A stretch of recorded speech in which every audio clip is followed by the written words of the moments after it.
Sorry, the number you have reached is not in service. Please check the number or try your call again. This is a recording.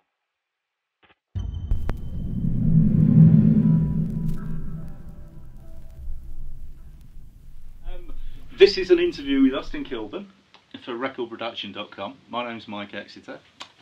You may have seen me on recordproduction.com. Austin, he's a fantastic engineer producer, and we've known each other for many years, and he's going to talk us through some miking techniques for room sounds on drums. Yeah. Using some very cheap microphones. Yeah. So this is just a very basic technique. I'd seen quite a few people doing things like, similar to this. Nothing is original. And it's basically, I had to start recording drums in a very small room that was my own studio, and it had a wooden floor, and I tried to come up with a way where I could not have the microphones at the other end of the room and still get a stereo room sound. So SM57s, a handy microphone, cheap and cheerful, but a lot of uses. And I think that using them in this particular way, that the fact that they're a little bit got a presence peak. They're crunchy, aren't they? Yeah, they've got a presence peak. Yeah. That also gives the drums a bit of smack and crack. Yeah.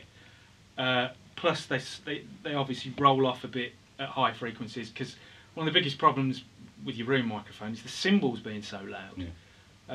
Because if you want to compress them hideously, which is what I would suggest we do. Yeah, afterwards. You don't want to be picking up all the cymbals, because it's just a nightmare. It is too noisy. So hence pointing them at the floor. Yeah, so we're already facing the the directional part of the microphone. The null point is getting a bounce off of the hefty bits of the drum kit, and facing sort of away from the cymbal wash. Yeah. Hopefully, I mean, we'll still get a lot, but short of.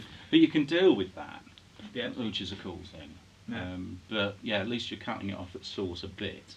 I mean, I've seen, I think it was Greg Haver. He did a similar thing, or was it Clint? Yeah, yeah. But yeah, there's with certainly 414s. Yeah, there's certainly a lot of merit in this, just to add some natural ambience. And what I would do after I've recorded them is to, for people these days, most of it is going to be probably having to use a plug-in rather than having enough hardware to do the whole thing. I'd just smash these with an 1176 type. Yeah. All buttons in. Doesn't matter whether it's UAD or the DSP or no one's going to know which one you used at the end of the day. And I try it with that. Very fast release time. Play around with the attack time, see if you like a little bit more of the attack of the actual drum hits getting in, as well as your close mics. It's got to work with the tempo of the song as well, hasn't it? So so it sucks back in time. Yeah. And another thing is, I would try either recording them on two discrete separate tracks rather than making a stereo track to record them on, so that afterwards I won't necessarily lock the two compressors together, get a stereo link. Try them doing their own thing, because stereos basically, it's a difference between left and right. Totally. That one's pulling down a lot on that side, that one's not. But that sound of everything washing around might be what you want. Yeah. But also try it with them linked as well. See which one sits best for that. Well, that's the whole thing. You just listen to it, don't you? And you find out what works best for the situation. And another thing I'd do to make this a bigger sound is then, another idea taken from somewhere else, is once I've got it in, Pro Tools in my case, but your digital audio workstation may vary. I'd try pushing these two tracks, or the stereo track they're on, back in time, so that it's actually coming slightly, a few milliseconds and more after your close hits, and just seeing how much you can get away with to make it sound bigger than it really was, because obviously these are right on top of the drum kit. I often go until I can physically hear, the close hit and the ambience, the compressed ambience coming after, then I'll move it back a bit again, just to say that, so that it's just like you know, one sound, but it still sounds a lot bigger than it was without the delay. Well, yeah, that's what I find. These add a realism in this configuration, and yet if you stick in a UAD EMT plate or a Lexicon 224, you can get the kind of ambience of the kit, but these add a realism that you can't do with a plug-in. And I love plugins. Well, I'm not, you know, I'm not anti-plugins at all. Me neither. But these room mics, even in a small room like this,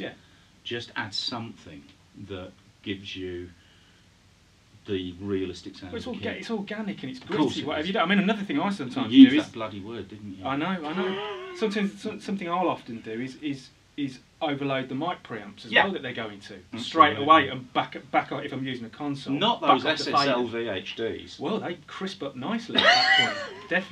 Definitely. But even you know, anything grotty and old again, I always talking about mic now. No. You know, it may be that someone's just having to do it straight into the front of a mic preamps and a sound card. Try that. Try overdriving those a bit. All that's important is what comes out of the speakers, and I think this is a fantastic technique for getting an overall picture. We used to do it with the single mic. We used to call it the Ringo mic in front of the drum kit. This is just a slightly nicer way of doing it, and it's far more useful, I think.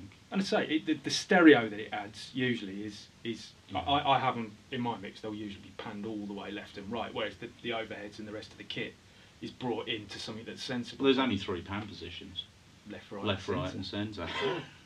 No, it's brilliant, and I love the 57. It's the most versatile mic in the cabinet. Exactly. I've recorded entire drum kits with 57s, and they sound fantastic. Yeah. You know. No, they're brilliant. No, it's interesting. And one last thing, I would also check the phase of these two against something in the kit. I'd probably check them against the kick drum. Yeah. Or you could decide to check them against the snare. But chances are, because of the way we might, you know, basically we're playing a kick drum upside down. We're playing it the opposite way around to the rest of the drums. You quite often can't get both in. No. It's either out in the room, it's either going to be in phase with the kick drum or in phase with the snare. Yeah, I mean, that's where I guess you have to play with the panning a little bit. You know, not being facetious about panning, but because the snare's there. I mean, but the centre of the kit is actually there. Diagonal, isn't it? Yeah. But the job they're doing, I mean, they sound fantastic. I'm sure there'll be some samples up on the website. Of, what we try to do. What we tried to do. Yeah. Yes. Tony's going to jump on the kit in a bit and knock up some examples. So. Brilliant. And that will just be these 2 mics. And you know, are you going to do some process versions? Yeah. Do processed and unprocessed. But again, it'll be something that most people have. I tried to make it that it's not going to be a £5,000 compressor or something like that. It's going to be something similar that most people can have access to. Well, it'll be a fantastic drummer playing through a fantastic drum kit with some in a fantastic studio. Yeah, indeed, with 200 quid's worth of mics. Yeah.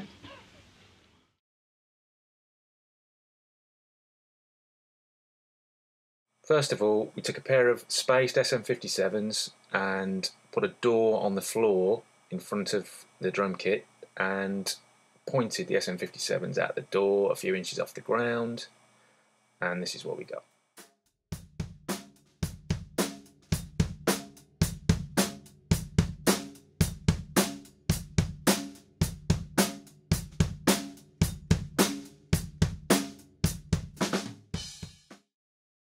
I took our favourite one of the day, which was actually turns out to be with the carpet, not the hard floor, and just put a bit of all buttons in 1176 style compression on. I just used the BF76 that's free in Pro Tools.